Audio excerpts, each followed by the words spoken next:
Praise the lord. ప్రభు అయిన యేసుక్రీస్తు నామంలో మీ అందరికీ హోసన్నా మినిస్ట్రీస్ తరపున హృదయపూర్వకమైన వందనాలు తెలియపరుస్తున్నాను. ప్రభు మిమ్మల్ని ఆశీర్వదించి దీవించునుగాక. పరిశుద్ధ గ్రంథంలో నుంచి ఈ పూట ఓ చక్కటి ఆశీర్వాదకరమైన మాటని మనం చదువుదాము. ద్వితీయోపదేశకాండం 28వ అధ్యాయం 4వ వాక్యాన్ని నేను చదువుతున్నాను. నీ గర్భఫలము, నీ భూఫలము, నీ పశువుల మందలు, నీ దుక్కుటెద్దులు, నీ గొర్రె మేకల మందలు దీవింపబడును. ప్రియులారా చూడండి, మనం ఏదైతే ఆశిస్తామో, ఏదైతే కోరుకుంటామో ఆ దీవెననే సమృద్ధిగా ప్రభు ఇక్కడ అనుగ్రహిస్తున్నాడు. మనం ఏనాడు ప్రభు దగ్గరికి వెళ్ళినా మనం కోరుకునేది ఇవే. మనము, మన పిల్లలు, మన సంతతి, మనకు కలిగిన స్వాస్థ్యం వర్ధిల్లాలని, దీవించబడాలని, ఫలించాలని, వృద్ధి చెందాలని ప్రార్థిస్తాము, అర్జిస్తాము. ప్రభు పాదాల దగ్గర కన్నీరు కారుస్తాము. అయితే దేవుడు మన గర్భఫలము, భూఫలము ఇవన్నీ దీవెనిస్తానన్నప్పుడు ప్రియ సహోదరులారా, మనం తీసుకునవలసిన జాగ్రత్తలు కూడా కొన్ని ఉంటాయనేది మనం మర్చిపోకూడదు. ఎందుకంటే చూడండి, మనం ఈరోజున సమాజంలో కూడా కొన్ని షాపింగ్ మాల్స్కి మనం వెళ్ళినప్పుడు అక్కడ ఆఫర్లు ఉంటాయి. మీకు ఇది కొంటే అది ఆఫర్, అది కొంటే ఇది ఆఫర్ అని మనకు బహుమతులు అందచేస్తుంటారు, ఆఫర్స్ ఇస్తుంటారు, రాయితీ కల్పిస్తుంటారు. కానీ ఆ చివరిలో మనం చూస్తే షరతులు వర్తిస్తాయి అనే మాట కూడా రాసి పెడతారండి. అసలు కీలకం అక్కడే ఉంది, మనం దాన్ని చూడము.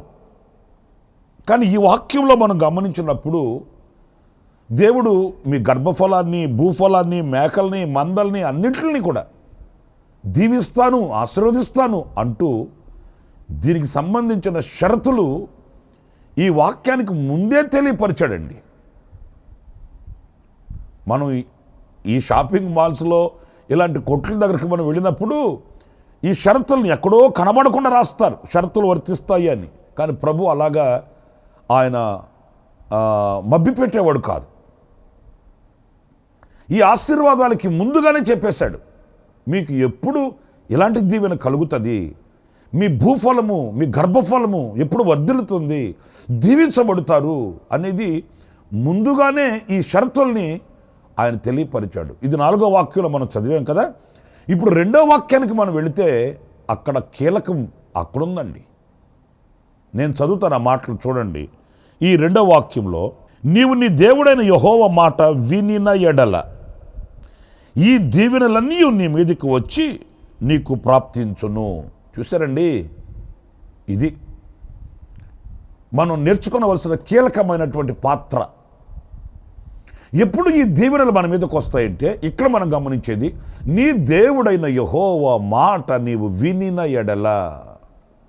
ఆయన మాట వినాలి. దానికి ఆఫర్ ఏంటంటే నీ సంతతి దీవించబడుతుంది, నీ భూఫలము ఆశీర్వదించబడుతుంది, నీ దుక్కుటెద్దులు దీవించబడతాయి. ఇంకా మనం ఆశీర్వాదాల గురించి చదివాం కదా. నీ గొర్రెలు, నీ మేక మందలు అన్నీ దీవించబడతాయి. కీలకమైనది ఏంటంటే ఆయన మాట మనం వినాలి. ఆయన మాట మనం వినకుండా నన్ను దీవించు, నన్ను ఆశీర్వదించు, నా పిల్లల్ని ఉన్నతంగా చూడు, నా పిల్లల్ని ఉన్నతంగా ఆశీర్వదించు, నాకంటే గనులై ఉండేటట్లు ప్రభువా సహాయం చేయి, మనం చేసే ఈ ప్రార్థనలన్నీ చాలా మనం అవివేకంగా చేస్తున్నాము అనేది మనం గుర్తించాలి. మనం ఆయన మాట వినిన వారమే అయితే తద్వారా వచ్చే ఏ ఆశీర్వాదం మనం దాటిపోదండి. దాని వలన కలిగే దీవెన మనల్ని ఎప్పుడు దూరంగా ఉంచదు. కీర్తనకారుడు దావీదు చెప్పాడు కదా, కృప క్షేమాలు నా వెంట వస్తున్నాయని. అలాగే వెంటే వస్తాయి, వెంటే ఉంటాయి, వెంటే మనల్ని సాక్షిగా మలుస్తాయి. ఎప్పుడు అంటే ఆయన మాట మనం వినాలి. మనమేమో అధికారుల మాట వింటాము, వైద్యుల మాట వింటాము, మనకు నచ్చి మెచ్చిన వాళ్ళ మాట వింటాము. దీవెనలు కలిగించే దేవుని మాట మాత్రం మనం వినము. మనకు చాలా యక్కసంగా ఉంటుంది దేవుని మాటలు వినడం అనేది. ఎవరైతే ఆ మాటను వినగలుగుతారో నా ప్రియమైన సహోదరులారా, వారికి ఈ దీవెనలు కలుగుతాయి. అయితే ఇంకొక విశేషమైనటువంటి అనుభవం ఏంటంటే, ఇక్కడ మీరు అడుగుతారేమో, అయ్యా దేవుని మాట వినకుండానే ఉన్నామా?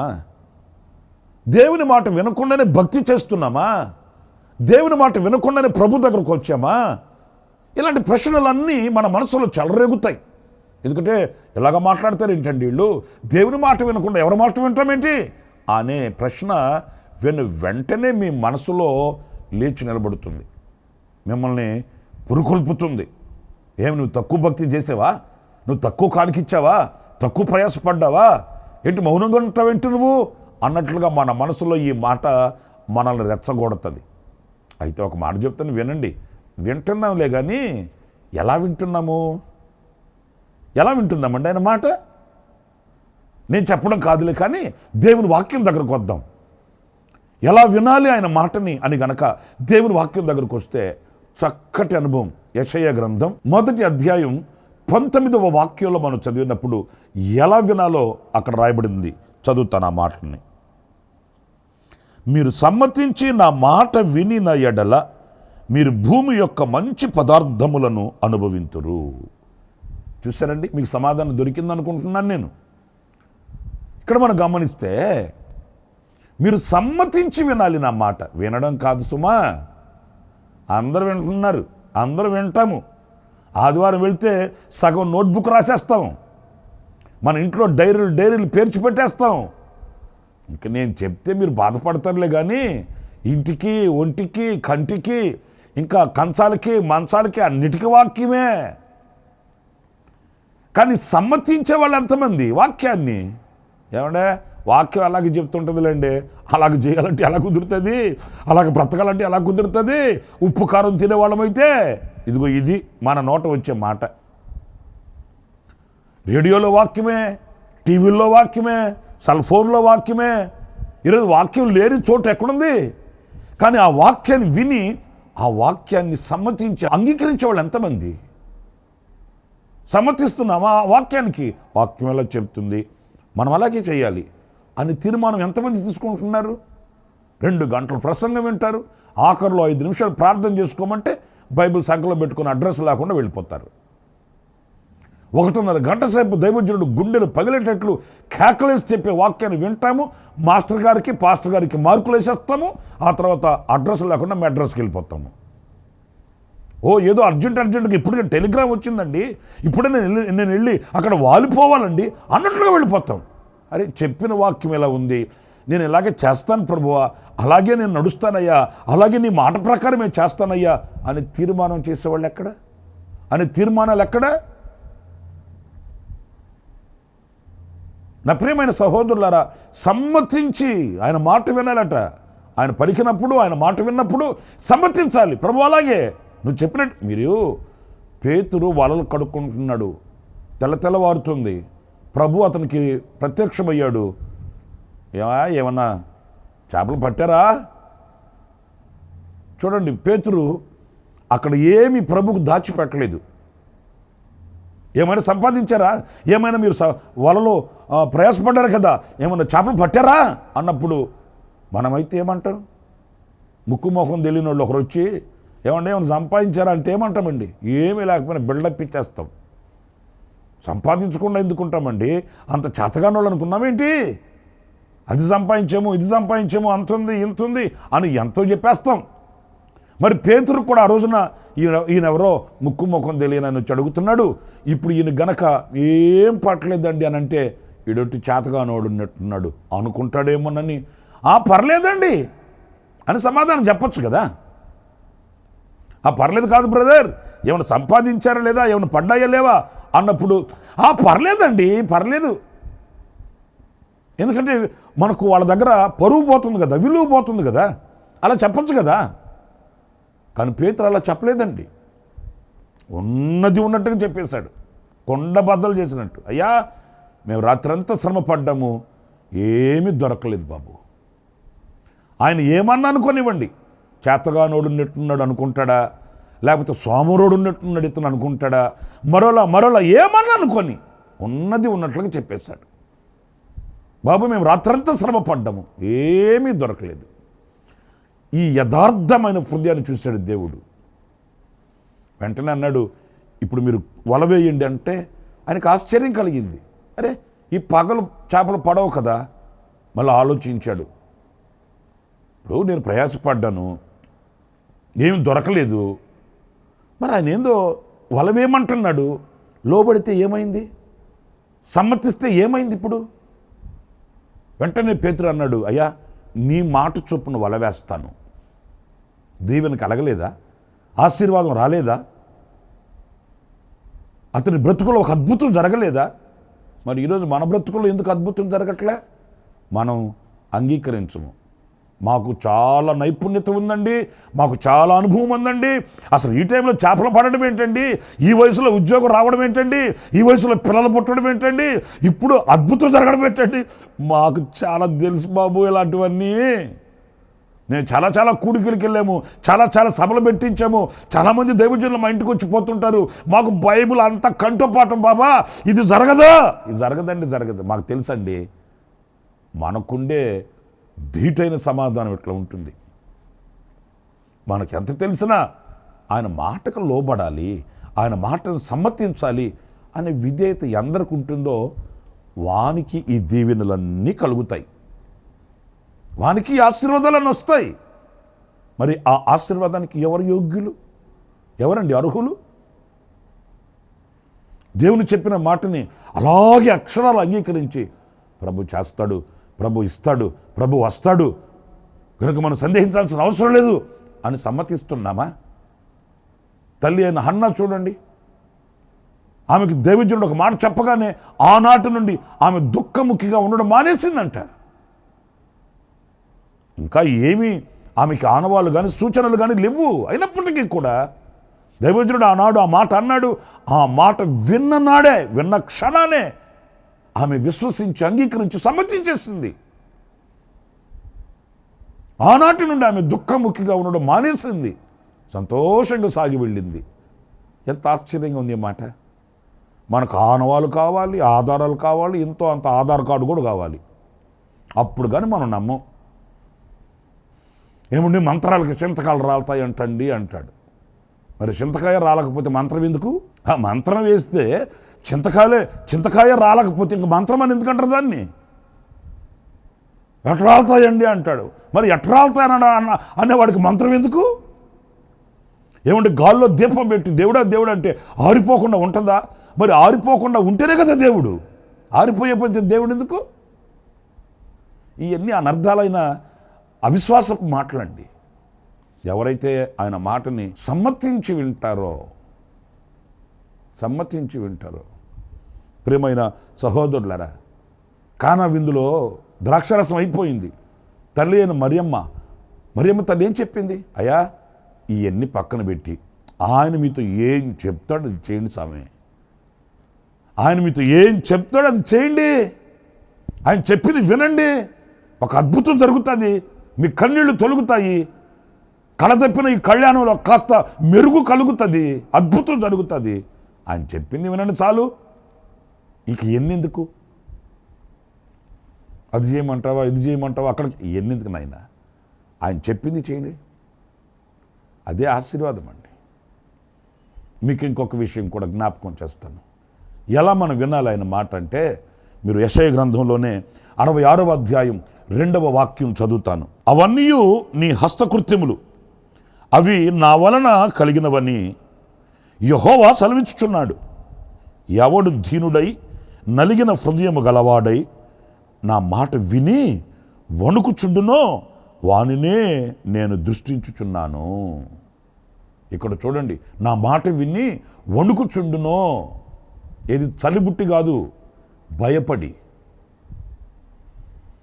ఆయన మాట ఎలా వినాలి అని అంటే గడగడగడ వణుకుచూ వినాలంట, అంటే భయముతో వినాలంట ఆయన మాటని. అప్పుడు ఈ దీవెనలన్నీ వానికి ప్రాప్తిస్తాయి. నీ గర్భఫలము, నీ భూఫలము, నీ దుక్కిటెద్దులు, నీ మేకలు, నీ గొర్రెలు, నీ మందలు అన్నీ దీవించబడతాయి, ఆశీర్వదించబడతాం. ఎప్పుడు ఆయన మాటని భయముతో వినాలంట, వణుకుతో వినాలంట. నా ప్రియులారా, దేవుని మాట మీద మనకి ఎంత భయం ఉంది, ఎంతగా మనం భయపడుతున్నాం దేవుని మాటకి. వాక్యం వినేటప్పుడు సెల్ ఫోన్తో చాటింగ్ చేసుకుంటూ వింటున్నామా? దేవుని మాటలు వినేటప్పుడు కాడు చాపుకొని నిర్లక్ష్య స్వభావంతో వింటున్నామా? దేవుని మాట వినేటప్పుడు ఏదో పరధ్యాసతో వాక్యానికి ఇవ్వవలసిన విలువ ఇవ్వకుండా వింటున్నామా? ఎలా వింటున్నాము? ఆయన మాట విన్నప్పుడు గడగడగడ వణుకుతున్నామా? ప్రకటన గ్రంథంలో పద్మాసు దీవులో ఉన్న దైవజనుడైన యోహాను చూడండి, చచ్చిన వాడి వల్ల నేను పడిపోయాను అన్నాడు. అమ్మో, అంత భయం.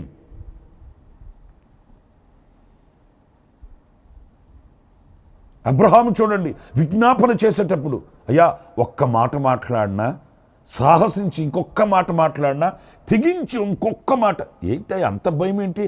నీ స్నేహితుడు కదా, నా స్నేహితుడైన అబ్రహాముకి నేను దాచేదనా అన్నాడు కదా ప్రభువు. మరి ఆ స్నేహితుడు అని చెప్పిన ప్రభుతో మాట్లాడడంలో ఎందుకు నీకు అంత భయం? అది యెహోవా వాక్, అది దేవుని మాట. దేవుని మాట వినేటప్పుడు ఆ భయము మనకు ఉండాలండి. ఇది దేవుని మాట, పుటమ వేయబడిన మాట. ఇది అగ్ని వంటి వాక్కు, ఇది 2 అంచులు కలిగిన వాడి అయినటువంటి ఖడ్గము లాంటిది. ఆ భయం మనకు ఉండాలండి. ఎప్పుడైతే దేవుని వాక్యాన్ని అంత భయముతో మనం వినగలుగుతామో, దేవుని మాటని మనం వణుకుచు భయపడుతూ. అబ్రహాం జీవిత చరిత్రలో మనకు బాగా తెలుసు. దేవుడు ఏమన్నాడు అబ్రహాముని? నీవు అమితముగా ప్రేమించుచున్న నీ ఒక్కగానొక్క కుమారుణ్ణి, ఆయనే చెప్పాడు కదా, నీవు అమితముగా ప్రేమించుచున్నా నీ ఒక్కగానొక్క కుమారుణ్ణి నేను చూపించే ఆ పర్వతం మీద నాకు దహన బలిగా అర్పించమన్నాడు. ఎంత మీరు ఆలోచించండి. మీ ఇంట్లో ఒకడున్నాడు కదా, దేనికి పనికిరానోడు, ఆడు మాట వినడు, పని చేయడు, తిరుగుతూ ఉంటాడు, దేనికి పనికిరానోడు. ఆయన తీసుకొని వచ్చి నాకు ఇచ్చేయి, నా దగ్గర ఉంటాడు అనలేదండి. దేనికి పనికి రాకుండా, ఇంటికి పనికి రాకుండా తనకు ఏది తోస్తే అది చేసుకుంటూ తిరుగుతున్నాడు కదా లోకానుసారంగా. ఆయన తీసుకొని వచ్చి నాకు ఇచ్చేయి, ఆయన సరిచేసి నేను నాతో ఉంచుకుంటాను అని అనలేదండి. నీవు దేనినైతే ప్రేమిస్తున్నావో, నీ ఇంట్లో ఏదైతే నీకు ఘనముగా ఉన్నదో, నీ మనసులో దేనికైతే విలువ ఉన్నదో, దేనికైతే నీవు ఉన్నతమైన స్థానాలు ఇచ్చున్నావో దానిని. మనమేమో ఉన్నతమైన వాటిని, ఘనమైన వాటిని, రమ్యమైన వాటిని మన దగ్గర పెట్టుకొని అల్పమైనవి, రాలిపోయినవి, ఊడిపోయినవి, పాసిపోయినవి అవి మాత్రం దేవునికి నమ్మకంగా అప్పగిస్తామండి. మాకు ఇంట్లో ఒక అబ్బాయి ఉన్నాడండి, ఆడు దేనికి మాటినడు, అసలు యమా పొగరబోతాడు. ఆడు తీసుకెళ్ళి సేవలో ఉంచుకుంటారండి. మాటినేవాడిని మాత్రం ఎంటెక్ చదివిస్తాను, మాటినవాడిని మాత్రం మీ అంట తిప్పుకుంటారండి. అబ్రహాముతో దేవుడు చెప్పాడు, నీవు అమితముగా ప్రేమించుచున్నా, నీ గుండెల్లో నిండుకొని ఉన్నా అతన్ని నాకు దహన బలిగా అర్పించు, నాకు కానుకగా ఇవ్వు. దేవుని మాటకి ఎంత భయపడ్డాడంటే అబ్రహాము తడువు చేయలేదండి. ఉదయముననే లేచి కత్తె, కట్టెలు, పనివాళ్ళని తీసుకొని కుమారుని తీసుకుని వెళ్ళిపోయాడు. దేవుని మాటకు భయపడడం అంటే ఏంటి? దేవుని మాటకు భయపడిన వ్యక్తి నిర్లక్ష్యంగా ఉండడు, ఆలస్యం చేయడు, జాప్యం చేయడు.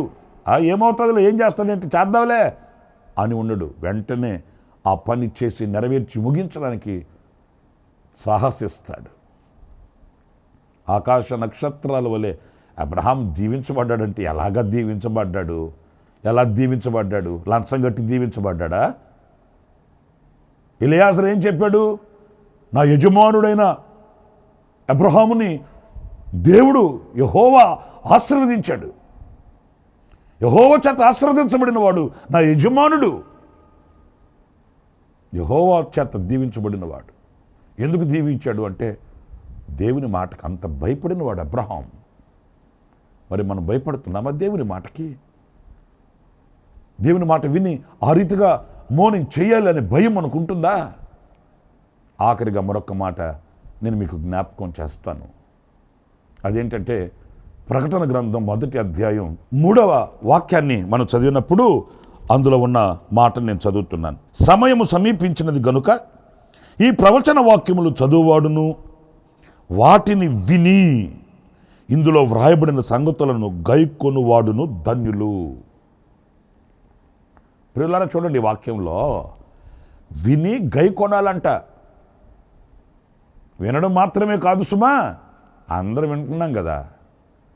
గైకొనడం, గ్రహించడం. మీరు మార్కు సువార్త 7వ అధ్యాయం 14వ వాక్యాన్ని చదివితే అందులో వ్రాయబడిన మాట, అప్పుడు ఆయన జనసమూహమును మరలా తన యొద్దకు పిలిచి, మీరందరూ నా మాట విని గ్రహించుడి.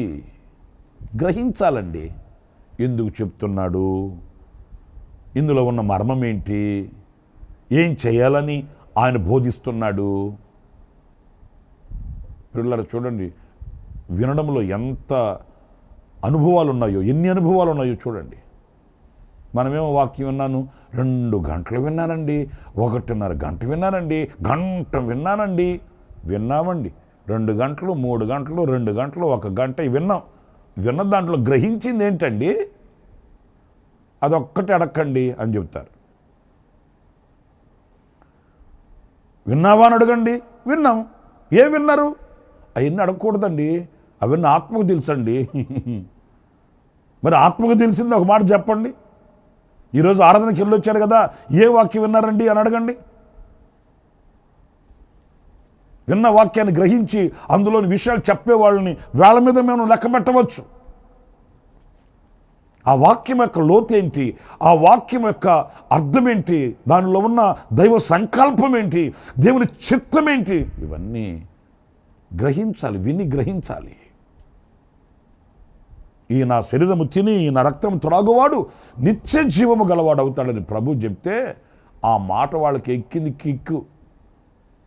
ఏంట్రా, ఏంటినా నా శరీరం తిని నా రక్తం త్రాగు అంటాడేంటి? మనల్ని ఏం రాక్షసులు అనుకున్నాడు ఏంటినా? మనల్ని ఏంటి చిన్నచూపు చూస్తున్నాడు? రక్తం దాగి మనుషుల మాంసాన్ని తినేవాళ్ళలాగా అనుకున్నాడా మనల్ని? ఎందుకు మన మీద ఆయనకి ఇంత చిన్న చూపు? నేను మొదటి నుంచే గమనిస్తున్నా. మనం అంటే ఈయన ఏదో కొంచెం చిన్న చూపు చూస్తున్నాడు రా బాబా, నేను చెప్తానే ఉన్నా, మీకు అర్థమై చావలా. ఏంట్రా ఈ మాటలేంట్రా అని ఒకరినొకరు మాట్లాడుకొని వెళ్ళిపోయారట. ఏమనాలండి వాళ్ళని? ఆయన చెప్పింది ఏంటి, వీళ్ళు అనుకున్నది ఏంటి? లేదు, గ్రహించే మనసు లేదు. గ్రహించే మనసు లేదు. ఏం చెప్తున్నాడు ఆయన? ఆయన శరీరం తిని ఆయన రక్తం త్రాగువాడు నిత్య జీవం కావాలంటే మనం ఈయన శరీరంలా మార్చబడాలనా? ఓకే, ఈయన రక్తంలాగా మనం మార్చబడాలనా? ఈయన రక్తాన్ని మనం పానం చేయాలంటే ఆ రక్తాన్ని మనం అబ్బే అంత ఆలోచించే అంత జ్ఞానం లేదు. ఆవేశం అండి. వాళ్ళు ఆయన చెప్పిన మాట వాళ్ళకి భారం అనిపించిందంట, తిరిగి వెళ్ళిపోయారట. ఇక నెన్నటికి వారు ఆయన వెంబడించలేదంటండి. ఎంత దుర్లభమైన పరిస్థితి చూడండి. ఆయన వాళ్ళని తిట్టింది లేదు, కొట్టింది లేదు, హింసించింది లేదు, వేధించింది లేదు, బాధ పెట్టింది లేదు. సత్యాన్ని చెప్తే సహవాసాన్ని పటాపంచలు చేసుకున్నారండి వీళ్ళు. ఉన్న విషయం చెప్తే కక్ష పెంచుకున్నారండి. వాస్తవం చెప్తే వీళ్ళు వాపోతున్నారండి. అరే బాబు, ఇలా కాదు, ఇలా చేయాలి, ఇలా కాదు, అలా ఉండాలి, అలా కాదు, ఇలా నడవాలంటే ఏమండి మేమే కనపడ్డామంటండి. ఇంకెవడు కనపడ్డా? ఒకరితో మనకేంటి? ఏమండి ఇలా మాట్లాడతారేంటండి? ఇంకెవరికి చెప్పరా? మీరు మాతోనే చెప్పాలనా? సరే, ఇంకొకరితో చెప్పామనుకో, ఆయన వాళ్ళతోనే చెప్తాడండి. మాకెందుకు చెప్తాడు? చెప్తే ఒక తంట, చెప్పకపోతే ఒక తంట. నా ప్రియ సహోదరులారా, బాధాకరమైన విషయం. వెళ్ళిపోయారట. వద్దురా మనకు, వెళ్ళిపోయారు. ఒకవేళ వాళ్ళని కనబడితే వాళ్ళని అడిగేమనుకో ఎందుకు వచ్చేసారండి అని వాళ్ళు అంటారు, మాకు గిట్టలేదండి. ఆయన ఏంది ఆయన రక్త మాంసాలు తినమంటున్నాడు, ఆయన రక్తాన్ని మేము తాగేది ఏంటి, ఆయన శరీరాన్ని మేము తినేది ఏంటి? సరే అర్థం కాలేదు ప్రభువా, నాకు ఈ మాట అర్థం కాలేదు, నీ రక్తాన్ని తాగి నీ మాంసాన్ని అంటే ఏంటి ప్రభువా అని అడుగుంటూ చెప్తాడు కదా ఆయన. అంత ఆవేశం ఏంటి? ఆవేశంతో నిర్ణయాలు ఏంటి? ఎవరికి లాస్, ఎవరికి నష్టం? ఆయనకు వేరే ఇండి ఫలించగలమా? ఆయనకు వేరే ఇండి దీవించబడగలమా? ఆయనకు వేరే ఇండి మనం ఫలించి దీవెనకరంగా బ్రతకగలమా? ఒక క్షణం మనకు గడుస్తుందా? చీకటమేం కదా దినాలు, చీకటైనా పర్లేదు వెళ్ళిపోయారు. అందుకే ఎవడు నా మాటలు విని ఆ మాటలను గైకొంటాడో వానికి ఈ దీవెనలు. ఎలా వినాలి? 3 విషయాలు చెప్పాను.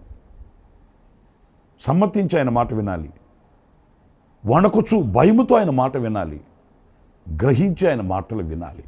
అప్పుడు దీవెన మనకు కలుగుతుంది. తీర్మానం చేసుకుందాము. తలలు వంచండి, ప్రార్థన చేస్తాను. జీవాధిపతి అయిన ప్రభువా, కృపా సత్య సంపూర్ణుడా మీకు వందనాలు. మేము ఎలా దీవించబడాలి, ఎలాగ మేము ఆశీర్వదించబడాలి మీ లేఖనాలలోంచి మేము గ్రహించగలిగాము. అవును, నీ మాట విన్నప్పుడే కదా నాయనా ఎలా నీ మాట వినాలి అనేది ఒక 3 అనుభవాలు మేము తలంచుకుంటూ వచ్చాము.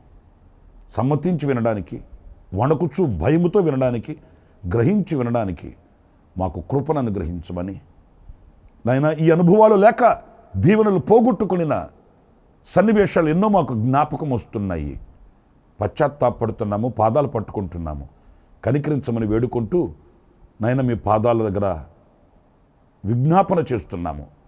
మా ప్రార్థన ఆలకించి మీరు మమ్మల్ని ఆశీర్వదించి దీవించమని, ఈ మాటలు విని ఒక్కొక్కరిని కూడా ఆశీర్వదించండి. వారి యొక్క హృదయ అభిలాషను తీర్చండి. స్వస్థపరచు దేవునిగా ప్రత్యక్షం అవ్వండి. ఒక్కొక్కరిని సాక్ష్యపు కుటుంబాలుగా తీర్చిదిద్దమని మమ్మల్ని మీ చేతులకు అప్పగించుకుంటూ యేసు నామములో ప్రార్థించి వేడుకొనుచున్నాను తండ్రి.